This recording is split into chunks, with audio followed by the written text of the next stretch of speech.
Assalamualaikum dan selamat sejahtera murid-murid. Kamu bertemu lagi Cikgu Suzy Idris untuk belajar bab yang seterusnya, iaitu bab 12 pengendalian data. Dalam bab ini, kamu akan belajar cara atau kaedah untuk mengumpulkan data. Apakah data? Secara umum, data ialah sekumpulan keterangan atau fakta mentah yang berupa simbol, angka, grafik, gambar, huruf, objek, situasi dan banyak lagi. Okey. Contoh data. Yang pertama, bilangan murid lelaki dan perempuan dalam kelas. Okey, contoh data yang pertama, bilangan murid lelaki dan perempuan dalam sebuah kelas. Contohnya 6 orang murid lelaki, 7 orang murid perempuan. Itu contoh data yang pertama. Okey, contoh data yang kedua. Makanan kegemaran murid satu merah, iaitu mi goreng, nasi lemak dan laksa. Ini contoh data yang kedua. Contoh data yang ketiga, bilangan pesakit COVID-19 yang meninggal dunia di Malaysia. Okey, ada berapa? Jadi itu ialah data.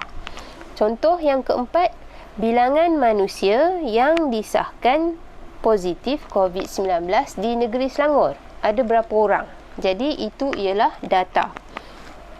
Semua yang cikgu sebutkan tu data. Data ini apabila dikumpulkan akan menjadi maklumat.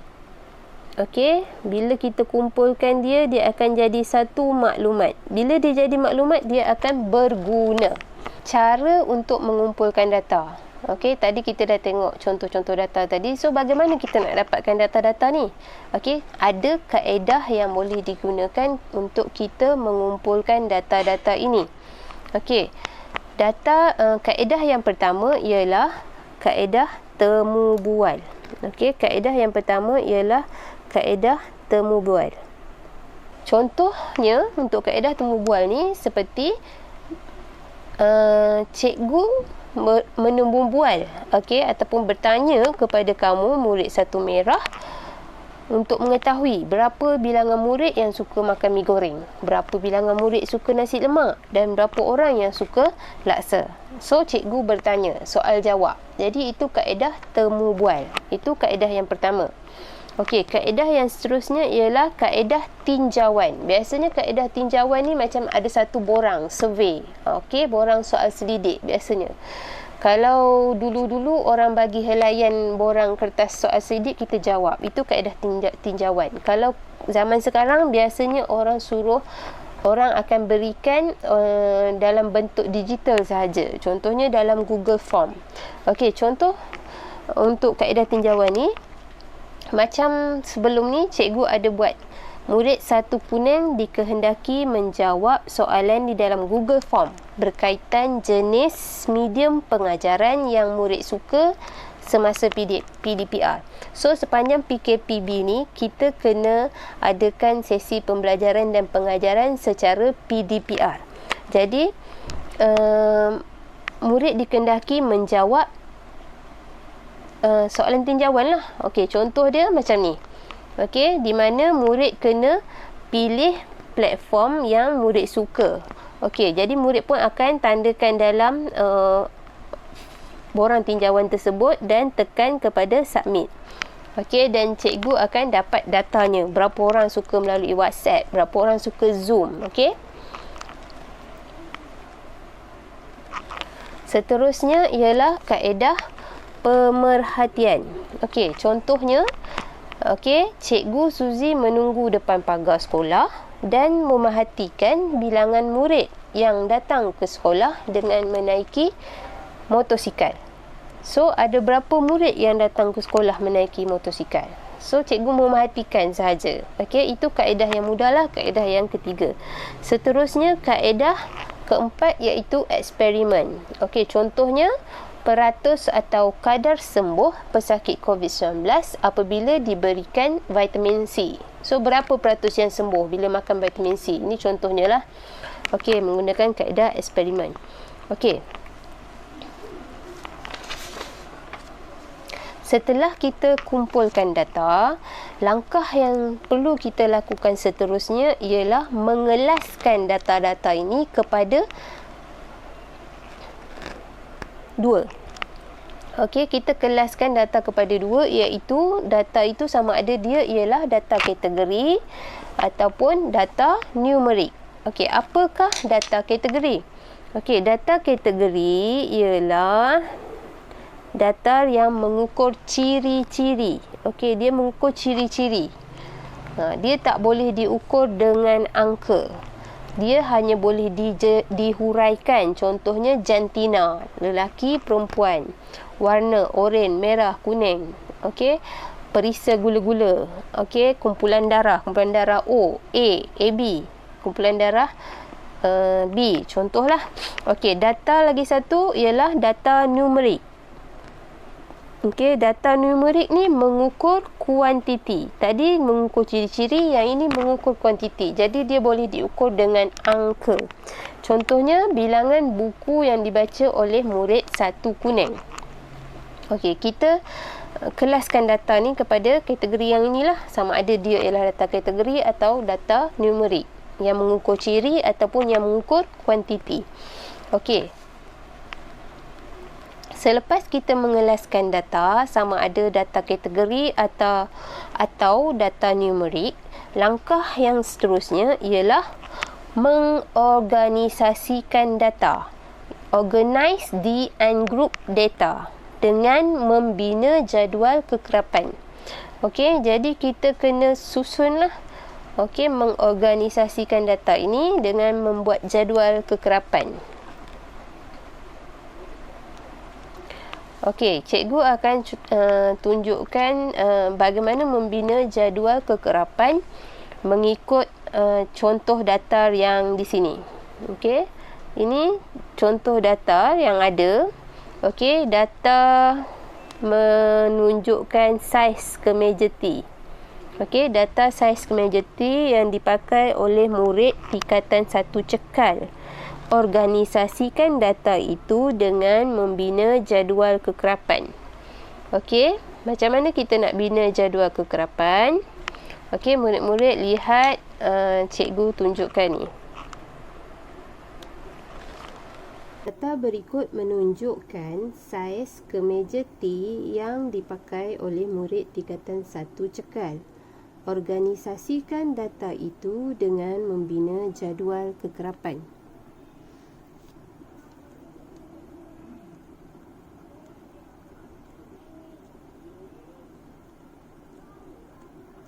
Okey, jadi kita kena buat jadual kekerapan. Bagaimana untuk membuat jadual kekerapan? Okey, kita buat jadual mesti ada 3 perkara utama. Yang pertama ialah soalan. Okey, kita tengok lajur ataupun kolom yang pertama yang merujuk kepada apa yang dikehendaki dalam soalan.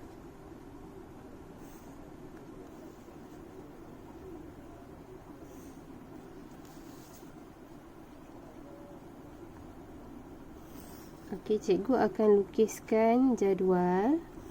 Okey, nanti murid-murid juga perlu lukiskan jadual seperti inilah. Okey, yang pertama saiz kemeja T. Perkara yang pertama dalam kolom yang pertama ini ialah soalan yang dinyatakan dalam soalan, iaitu saiz kemeja T. Okey, yang ini merujuk kepada soalan. Jadi kat sini boleh berubah-ubah lah bergantung kepada soalan. Okey, perkara yang kedua ataupun kolom yang kedua ialah gundalan. Okey, setiap soalan apabila diminta kita untuk buat jadual kekerapan, perkara ini mesti ada gundalan dalam kolom yang kedua. Dan kolom yang ketiga, kekerapan.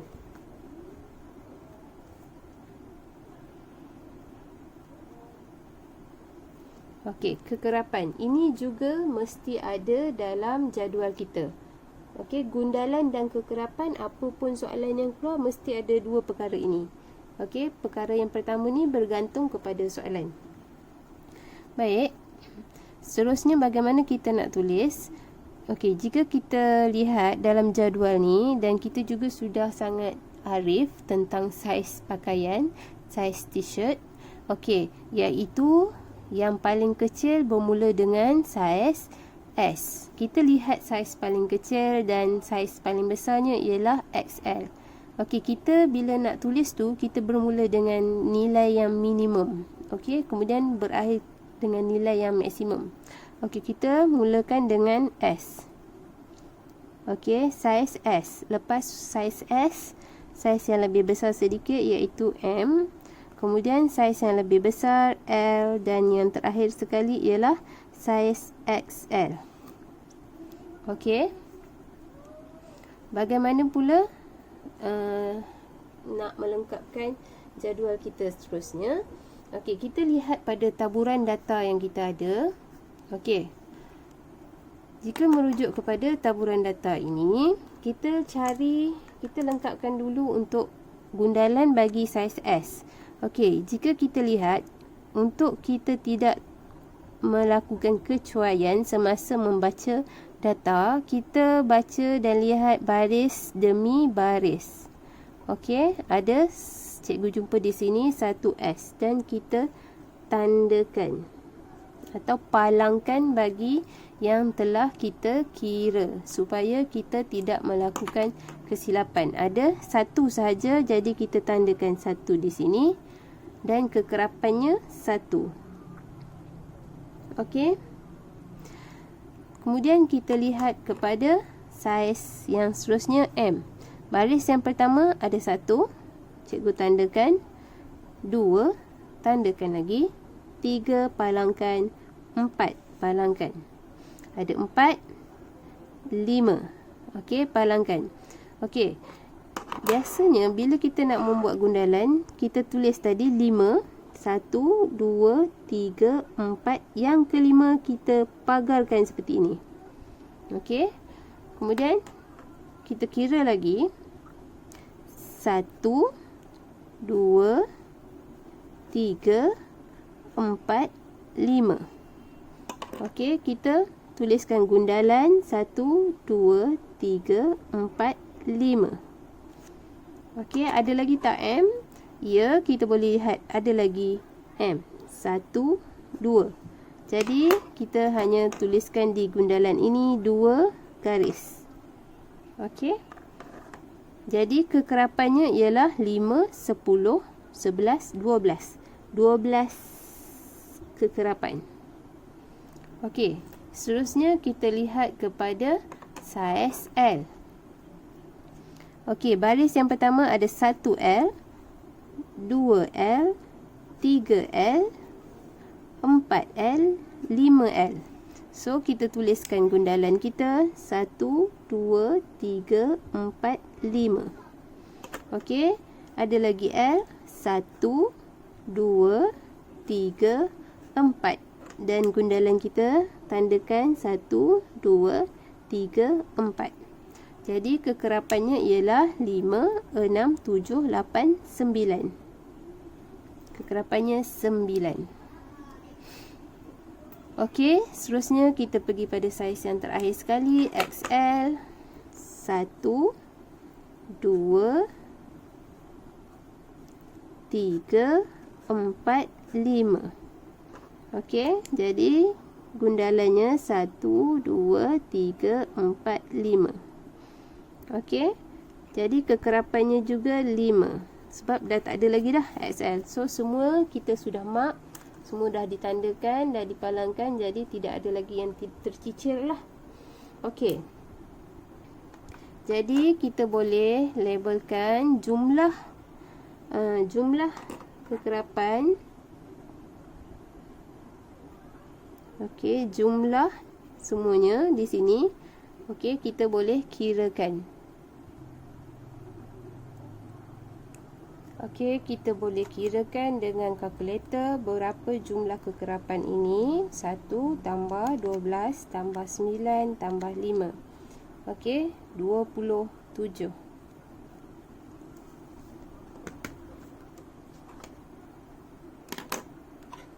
Okey, kita selesaikan menghabiskan jadual kita tadi. Habiskan garisan. So jumlahnya ada 27. Jadi kalau kita kira pun dekat sini 3 1 2 3 4 5 6 7 8 9. 3 kali 9 27. 3 kali 9 27 data. Jadi kita akan dapat kat sini kekerapannya 27. Jadi betul lah, tidak ada data yang kita tercicir. Jadi kita sudah selesai membina jadual kekerapan. Okey, ini sangat mudah. Okey, cikgu harap murid-murid boleh lakukan sendiri. Seterusnya kita sambung kepada perwakilan data. Okey, selepas kita bina jadual kekerapan tadi, kita boleh membina perwakilan data. Okey, perwakilan data ialah kita mempersembahkan data dalam jadual kekerapan kepada pelbagai bentuk grafik yang sesuai supaya orang awam mudah faham dan mudah dibaca. Baik. Data boleh diwakilkan dengan carta palang, carta pie, graf garis, plot titik dan plot batang dan daun. Okey, ini adalah yang termasuk dalam silibus kamu, iaitu 1, 2, 3, 4, 5 jenis perwakilan data yang kamu kena tahulah. Okey, bagaimana bila kamu ada jadual kekerapan, bagaimana nak wakilkan data itu dengan carta palang ataupun carta pie ataupun graf garis atau plot titik ataupun plot batang dan daun. Okey, berikut ialah contoh carta palang yang mewakili bilangan kes positif COVID-19 bagi negeri-negeri dalam Malaysia. Okey, ini contoh carta palang. Kalau carta palang, dia punya carta palang itu tidak bercantum di antara satu sama lain. Di antara perkara-perkara, contohnya di sini Sabah, okey, Selangor, dia ada gap di antara palang-palang carta inilah. Okey. Jadi ini ialah contoh perwakilan data dalam bentuk yang masyarakat lebih faham. Nampak gambar dan angka tu faham untuk dibaca. Okey. Contoh seterusnya ialah carta palang kes baru dan kes sembuh harian dari 1 November hingga 12 November 2020. Okey, kalau kita lihat dekat sini, okey, carta palang ni yang merah itu menunjukkan kes baru, yang hijau itu menunjukkan kes sembuh ataupun discharge harian. Okey, ini berdasarkan sumber CPRC kebangsaan lah. Okey, cikgu nak tunjukkan kamu bagaimana perwakilan data dalam bentuk yang orang faham. Okey, bila lihat tu senang faham. Okey, seterusnya data juga boleh diwakilkan dengan graf garis seperti ini. Okey, yang ini terlalu kita nampak sebab dia terlalu banyak data dia, jadi dia nampak padat seperti itulah. Okey. Contoh seterusnya ialah beberapa lagi graf yang digunakan sebagai perwakilan data. Yang ini ialah contoh carta pie dan ini juga carta palang yang mendata lah. Okay, kita sambung seterusnya bagaimana membina carta palang untuk sebagai membina perwakilan data lah. Kita buat yang pertama sekali carta palang. Okey, untuk membina carta palang, okey, kita dah ada tadi jadual kekerapan. Okey, berdasarkan jadual kekerapan ini, cikgu akan tunjukkan cara untuk membina carta palang. Okey, yang pertama kita mesti lukis paksi mengufuk dan paksi mencancang pada kertas grid. Okey, paksi mengufuk. Okey, kita lukiskan paksi mengufuk. dan paksi mencancang pada kertas grip. Okey, dan paksi mencancang. Okey, kita lukiskan anak panah dia. Baik, selepas kita lukis paksi mengufuk dan paksi mencancang, kita pilih satu daripada paksi ini untuk menandakan skala yang sesuai. Okey, dan kita labelkan paksi itu dengan saiz kemeja T. Okey, saiz kemeja T ini kita letakkan pada paksi mengufuk di sini. Okey, cikgu letakkan di sini sebagai saiz S. Okey, seterusnya saiz M.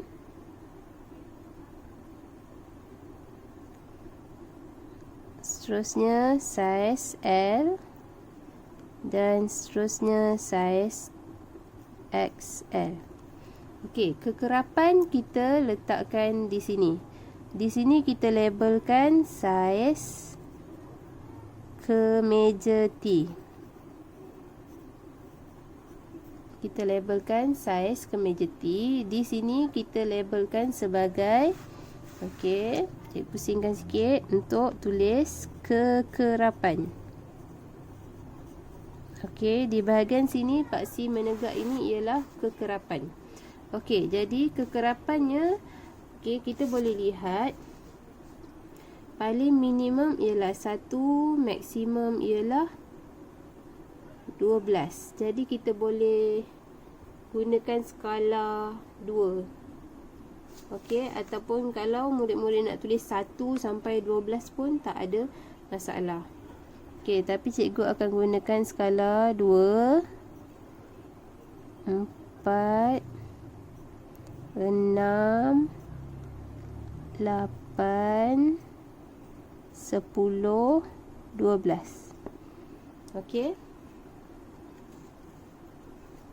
Jadi cikgu akan tandakan mengikut data yang telah kita perolehi tadi. Saiz S, okey, ada satu kekerapan. Jadi di sinilah saiz S ada satu kekerapan. Sini 1. Okey, jadi cikgu akan tandakan di sini. S 1 sahaja. Cikgu akan wakilkan dengan carta palang di sini. Okey. Kemudian kita ada M sebanyak 12. Okey. M sebanyak 12. Okey, sini ialah 12. Jadi di sinilah. Okey. Kemudian kita ada L. L sebanyak 9. Okey, 9 di sini. Okey, 9 di situ. Cikgu tandakan sikit supaya okey, nampak. Kemudian cikgu lukiskan palangnya.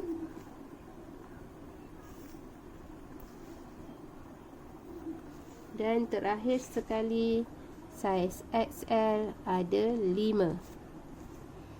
Okey, 5 di sini.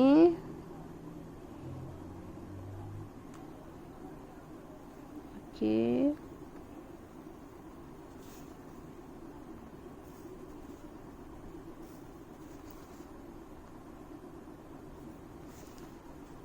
Okey, jadi dah siap pun perwakilan data yang pertama, iaitu saiz kemeja T